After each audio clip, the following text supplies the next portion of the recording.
ദേശീയ പതാക ഏന്തിയ RSSന്റെ ഭാരതാംബയാണ് വെച്ചത്. ഇവിടെയൊക്കെ കാവിക്കൊടി ഏന്തിയത്. ഒരു ആശയക്കുഴപ്പം നിലനിൽക്കുന്നുണ്ടോ? ഒരു ആശയക്കുഴപ്പമില്ല. ഞങ്ങളെ സംബന്ധിച്ചോളം ത്രിവർണ്ണ പതാകയും അതുപോലെ തന്നെ കാവി പതാകയും ഭഗവദ്ധ്വജത്തെയും ഒരുപോലെ ബഹുമാനിക്കുന്ന ആളുകളാണ്. രാജ്യം സ്വതന്ത്രമായ ശേഷമാണ് ത്രിവർണ്ണ പതാക ഈ രാജ്യത്തിൻ്റെ ദേശീയ പതാകയായി വരുന്നത്. അതിനു മുമ്പ് സ്വാതന്ത്ര്യ സമര കാലഘട്ടത്തിലും മറ്റുമെല്ലാം ഭഗവദ്ധ്വജത്തെ പോരാട്ടത്തിന്, ബ്രിട്ടീഷ് സാമ്രാജ്യത്തിനെതിരായിട്ട് മറ്റൊക്കെയുള്ള പോരാട്ടത്തിന് ഉപയോഗിച്ചിട്ടുണ്ട്. അതുകൊണ്ട് ത്രിവർണ്ണ പതാകയെയും ഭഗവദ്ധ്വജത്തെയും പൂർണ്ണമായിട്ടുള്ള ബഹുമതിയോട് കൂടിയിട്ടാണ് ഞങ്ങൾ കാണുന്നു. അതിൽ യാതൊരു വിവാദത്തിൻ്റെ ആവശ്യമില്ല. അല്ല, ഇതിപ്പോൾ സ്വാഭാവികമായിട്ടും നിങ്ങൾ അല്ലെങ്കിൽ രാഷ്ട്രീയ പാർട്ടി ഭാരതാംബയെ പൂജിക്കുന്നു അല്ലെങ്കിൽ ഇങ്ങനെ ചെയ്യുന്നു. അതിനപ്പുറം ഇപ്പോൾ ഗവർണർ അത് ചെയ്യുമ്പോഴാണല്ലോ ഒരു വിവാദമായി വരുന്നത്. സ്വാഭാവികമായിട്ടും ഇന്ത്യയുടെ അല്ലെങ്കിൽ ഏതെങ്കിലും തരത്തിലുള്ള ദേശീയ ചിഹ്നം അല്ലെങ്കിൽ ഔദ്യോഗികമായിട്ട് ഏതെങ്കിലും ചിഹ്നമായിട്ട് ഈ ഭാരതാംബ വരുന്നുണ്ടോ? ഉണ്ടെങ്കിൽ ഏത് ചിഹ്നമാണ്? അതിലേത് കൊടിയേന്തിയ ഭാരതാംബയാണ്? അല്ല, ഈ ഒരു രാജ്യത്തിൻ്റെ ചിഹ്നമായിട്ട് ഉള്ള ഭാരതാംബയെ ഞങ്ങൾ കാണുന്നത്. ഞങ്ങൾ ഈ ഭാരതഭൂമിയെ മാതാവായിട്ട് കാണുന്ന ആളുകളാണ്.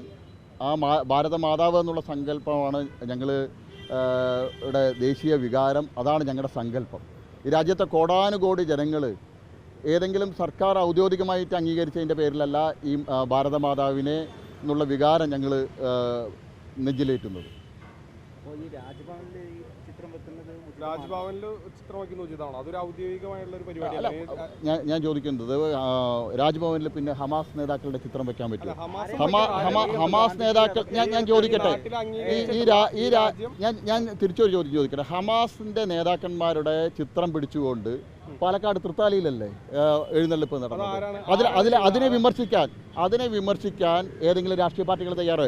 MP രാജേഷിന്റെ സ്വന്തം നിയോജക മണ്ഡലമല്ലേ, അദ്ദേഹം അവിടുത്തെ MLA അല്ലേ, VT ബൽറാം അവിടുത്തെ മുൻ MLA അല്ലേ. VT ബൽറാം അതിനെ ന്യായീകരിച്ചിട്ടാണല്ലോ വന്നത്. MP രാജേഷ് അതിനെതിരായിട്ട് പറഞ്ഞു. ഞാൻ ചോദിക്കട്ടെ, ഭാരതമാതാവിൻ്റെ ചിത്രം വെച്ച് അതിൽ പുഷ്പാർച്ചന നടത്തുന്ന സമയത്ത് വിവാദമുണ്ടാക്കുന്ന ആളുകൾ ഹമാസ് തീവ്രവാദികളുടെ ചിത്രം പേറിക്കൊണ്ട് ഇവിടെ പ്രകടനം നടത്തുന്ന സമയത്തും അനുകൂല മുദ്രാവാക്യം വിളിക്കുന്ന സമയത്തും അതിനെ വിമർശിക്കാൻ പോലും തയ്യാറാവുന്നില്ല. അതെന്തുകൊണ്ട് ചോദിക്കുന്നില്ല? അല്ല, ഞാൻ ചോദിക്കട്ടെ, ഈ രാജ്യത്ത് ഹമാസ് തീവ്രവാദികളുടെ ചിത്രം അത് റോഡിലായാലും ഏത് പ്രദേശത്തായാലും വെച്ചാൽ അതിനെ വിമർശിക്കാനുള്ള ഒരു മനസ്സെങ്കിലും കാണിക്കട്ടെ. തൃത്താലയുടെ MLA അല്ലേ MP രാജേഷ്, തൃത്താലയുടെ മുൻ MLA അല്ലേ VT ബൽറാം പരസ്യമായിട്ട് അതിനെ അനുകൂലിച്ച് രംഗത്ത് വരികയല്ലേ ചെയ്തത്?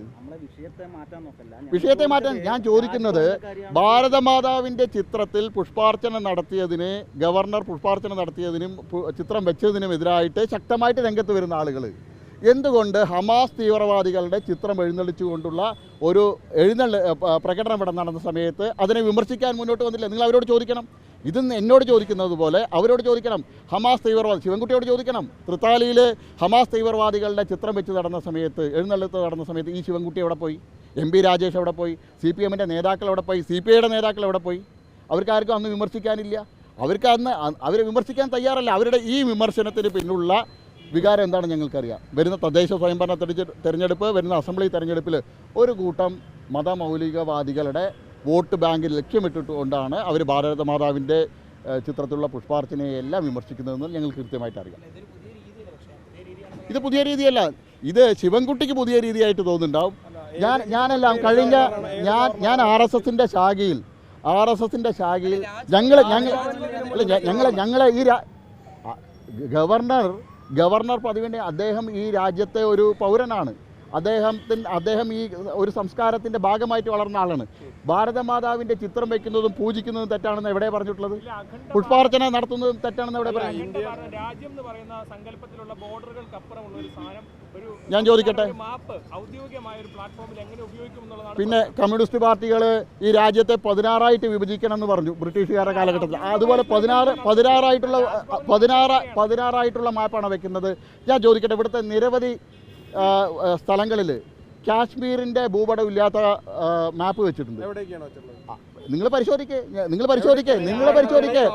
ഇവിടെ എത്രയോ തവണ മാധ്യമങ്ങളിൽ വന്നാണ് വിവാദമായിട്ടുള്ളതാണ്. അഖണ്ഡ ഭാരതം എന്നുള്ളത് ഈ അഖണ്ഡ ഭാരത സങ്കല്പം എന്നുള്ളത് ഈ രാജ്യത്തെ RSSൻ്റെ അല്ല, ഈ രാജ്യം ഒന്നായിട്ടുണ്ടായിരുന്നതാണ്. നേരത്തെ പാകിസ്ഥാൻ എപ്പോഴാണ് വിഭജിച്ച്? അല്ല, പാകിസ്ഥാൻ വിഭജനം, നിങ്ങൾ പാകിസ്ഥാൻ വിഭജനത്തെ അംഗീകരിക്കുന്ന ആളുകളായിരിക്കും. ഞങ്ങൾ പാകിസ്ഥാൻ വിഭജനം അംഗീകരിക്കുന്ന ആളുകളല്ല. ഞങ്ങൾ പാകിസ്ഥാനും അതുപോലെ തന്നെ അഫ്ഗാനിസ്ഥാനും എല്ലാം ഈ രാഷ്ട്രത്തിൻ്റെ ഭാഗമായിട്ട് ഉണ്ടായിരുന്നു എന്ന് കരുതുന്ന ആളുകളാണ്. ആ വിശ്വാസത്തിൻ്റെ ഭാഗമാണ്, ഈ ഭാരതീയ സംസ്കാരത്തിൻ്റെ ഭാഗമാണ് രാഷ്ട്രം എന്നുള്ള സങ്കല്പം. നടന്നു എന്നുള്ള യാഥാർത്ഥ്യമാണ് യാഥാർത്ഥ്യം രാജ്യം ഉണ്ടായി അത് ഞങ്ങൾ അംഗീകരിക്കുന്നുണ്ടല്ലോ. ഞങ്ങൾ പാകിസ്ഥാൻ വേറൊരു രാജ്യമാണെന്ന് അംഗീകരിക്കാത്ത ആളുകളല്ലല്ലോ. ഈ രാജ്യത്തെ അംഗീകരിക്കാത്ത ആളുകളാണ് കമ്മ്യൂണിസ്റ്റ് പാർട്ടി. ത്രിവർണ്ണ പതാകയെ സ്വന്തം പാർട്ടി ഓഫീസിനകത്ത് 75 വർഷം സ്വാതന്ത്ര്യ ദിനത്തിലെ പതാക ഉയർത്താത്ത ആളുകളാണ്. അത് നിങ്ങൾ പോയി ചോദിക്കുക എന്തുകൊണ്ടാണ് ഉയർത്തിയില്ല എന്ന്. രാജ്ഭവനിൽ ഇനിയും പുഷ്പാർച്ചന നടത്താൻ നിങ്ങൾ രാജ്ഭവനിൽ ഈ രാജ്യത്തെ എല്ലാ ഭാഗത്തും ഭാരതമാതാവിൻ്റെ ചിത്രത്തിന് മുന്നിൽ പുഷ്പാർച്ചന.